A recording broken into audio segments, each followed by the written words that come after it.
اعوذ باللہ من الشیطان الرجیم بسم اللہ الرحمن الرحیم۔ ناظرین، سن 10 نبوی طائف کے سفر پر ہم گفتگو کر رہے تھے، جس میں آپ صلی اللہ تعالی علیہ وسلم نے طائف والوں کو خطاب فرمایا اور ان کے ظلم برداشت کیے۔ نینوا کے غلام سے ملنے کے بعد اس سفر میں مقام نخلہ میں جو مکہ مشرفہ سے 1 رات کا راستہ ہے، شہر نصیبین کے جن حاضر ہوئے، آپ رات کو نماز میں قرآن مجید پڑھ رہے تھے، وہ سن کر ایمان لائے اور نخلہ میں چند روز آپ صلی اللہ تعالی وسلم نے قیام فرمایا۔ وہاں سے آپ حرا میں تشریف لائے اور مطعم بن عدی کو پیغام بھیجا کہ کیا تم مجھے اپنی پناہ و امان میں لے سکتے ہو؟ مطعم نے قبول کیا۔ آپ رات کو مطعم کے ہاں رہے۔ جب صبح ہوئی تو مطعم اور اس کے بیٹوں نے ہتھیار لگائے اور حضرت صلی اللہ علیہ وسلم سے کہا کہ آپ طواف کیجئے، اور خود تلواریں لگائے ہوئے مطاف میں موجود رہے۔ جب حضرت طواف سے فارغ ہوئے تو اسی نیت میں آپ کے دولت خانے تک آپ کے ساتھ آئے۔ اس سفر طائف کے مدتوں بعد ایک روز حضرت عائشہ صدیقہ رضی اللہ تعالی عنہا نے عرض کیا، یا رسول اللہ صلی اللہ علیہ وسلم، کیا آپ پر کوئی ایسا دن آیا ہے جو احد کے دن سے سخت ہو؟ فرمایا، بے شک میں نے تیری قوم سے دیکھا کہ جو دیکھا، اور جو میں نے اس میں دیکھا اس میں سب سے سخت عقبہ کا دن تھا، جب کہ میں نے اپنے آپ کو عبد اللیل بن کلال پر پیش کیا، اس نے دعوت اسلام کو قبول نہ کیا، پس میں غم کی حالت میں گردن جھکائے چلا، مجھے ہوش نہ آیا مگر کرنے اس عالم میں سر اٹھایا تو کیا دیکھتا ہوں کہ ایک بادل نے مجھے سایہ کیا ہوا ہے۔ میں نے نظر اٹھائی تو اس بادل میں حضرت جبرائیل دکھائی دیے۔ حضرت جبرائیل نے مجھے آواز دی اور کہا، بے شک اللہ تعالیٰ نے آپ کی قوم کا قول سن لیا اور انہوں نے جو آپ کو جواب دیا وہ بھی سن لیا۔ آپ کی طرف پہاڑوں کا فرشتہ بھیجا گیا اور جو کچھ آپ اپنی قوم کو چاہتے ہیں وہی کر دیا جائے گا۔ مجھے پہاڑوں کے فرشتوں نے آواز دی اور سلام کے بعد کہا، اے محمد، بے شک اللہ نے آپ کی قوم کا قول سن لیا۔ پھر پہاڑوں کا فرشتہ مجھے آپ کے رب نے آپ کی طرف بھیجا ہے تاکہ آپ مجھے جو چاہیں حکم دیں۔ اگر آپ چاہتے ہیں کہ میں اخشبین کو ان پر الٹ دوں، یعنی کہ یہ پہاڑ جو بستی کے ساتھ ہے پھر الٹ دوں تو اٹھ دیتا ہوں۔ آپ نے جواب دیا، نہیں، بلکہ میں امید کرتا ہوں کہ اللہ تعالیٰ ان کی پشتوں سے ایسے بندے پیدا کرے گا جو صرف اللہ کی عبادت کریں گے اور اس کے ساتھ کسی کو شریک نہ ٹھہرائیں گے۔ یہی سلسلہ چلتا رہا۔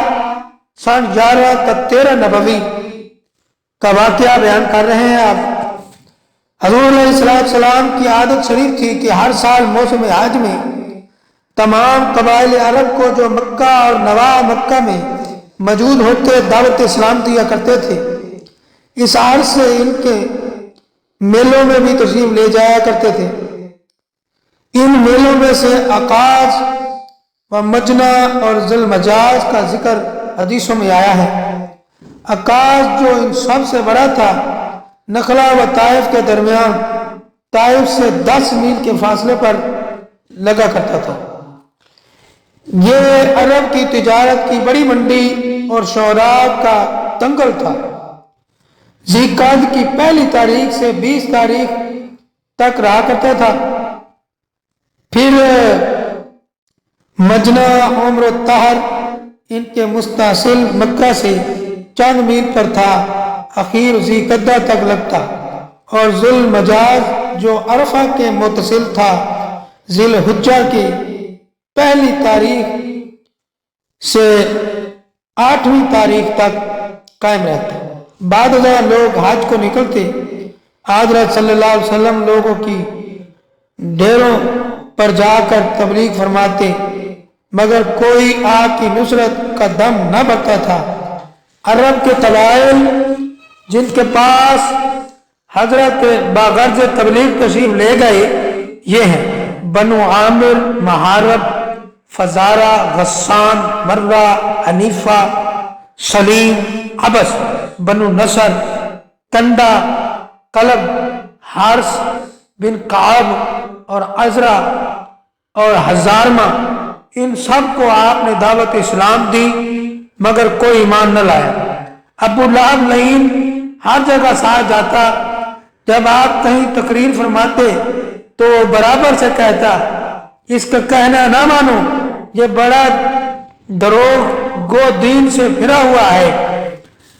اللہ تعالیٰ کو اپنے دین اور رسول صلی اللہ علیہ وسلم کا اعزاز منظور تھا، اس لیے نبوت کے 11ویں سال ماہ رجب میں آپ نے حسب عادت مینا میں عقبہ کے نزدیک، جہاں اب مسجد عقبہ ہے، قبیلہ خزرج کے 6 آدمیوں کو اسلام کی دعوت دی تو وہ ایمان لے آئے۔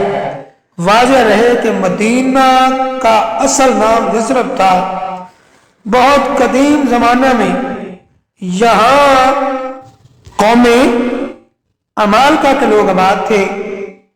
ان کے بعد شام سے یہود آ بسے اور انہوں نے یثرب اور اس کے نواح میں اپنی سکونت کے لیے آہستہ آہستہ چھوٹے چھوٹے قلعے بنائے اور ان قلعوں میں وہ رہا کرتے تھے۔ جن قلعوں میں وہ رہا کرتے تھے جب ملا عیسیٰ انشاءاللہ اگلی ویڈیو میں بیان کیا جائے گا۔ دوستوں سے گزارش ہے کہ چینل کو سبسکرائب کریں اور شیئر کریں اور صدقہ جاریہ میں اپنا حصہ لیں اور ثواب حاصل کریں۔ عرب واقعہ یمن میں سیل عرم آیا تو وہاں کے لوگ یمن سے نکل کے مختلف جگہوں میں چلے گئے۔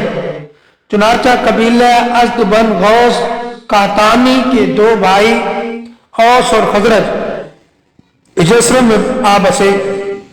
تمام انصار انہی 2 کے خاندان سے ہیں۔ جیسا کہ پہلے آپ آ چکا ہے، یہود کا چونکہ بڑا اقتدار و زور تھا، اس لیے قبیلہ اوس و خزرج آخر کار ان کی حلیف بن گئے۔ یہود اہل کتب اور صاحب علم تھے۔ اوس و خزرج نے جو بت پرست تھے ان سے سنا ہوا تھا کہ ایک اور پیغمبر عنقریب مبعوث ہونے والا ہے، اس لیے جب حضرت صلی اللہ علیہ وسلم نے حسب معمول دعوت اسلام دی تو خزرج کے 6 اشخاص نے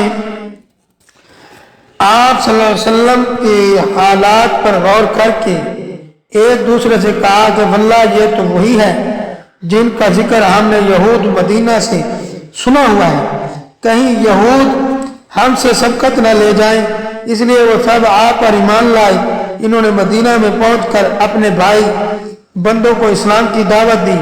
آئندہ سال 12 مرد ایام حج میں مکہ میں آئے اور انہوں نے عقبہ کے متصل حضرت صلی اللہ علیہ وسلم کے ہاتھ پر عورتوں کی طرح بیعت کی کہ ہم اللہ کے ساتھ اس کو شریک نہ ٹھہرائیں گے، چوری نہ کریں گے، اپنی اولادیں قتل نہ کریں گے، زنا نہ کریں گے، بہتان نہ لگائیں گے، کسی امر المعروف میں آپ کی نافرمانی نہ کریں گے۔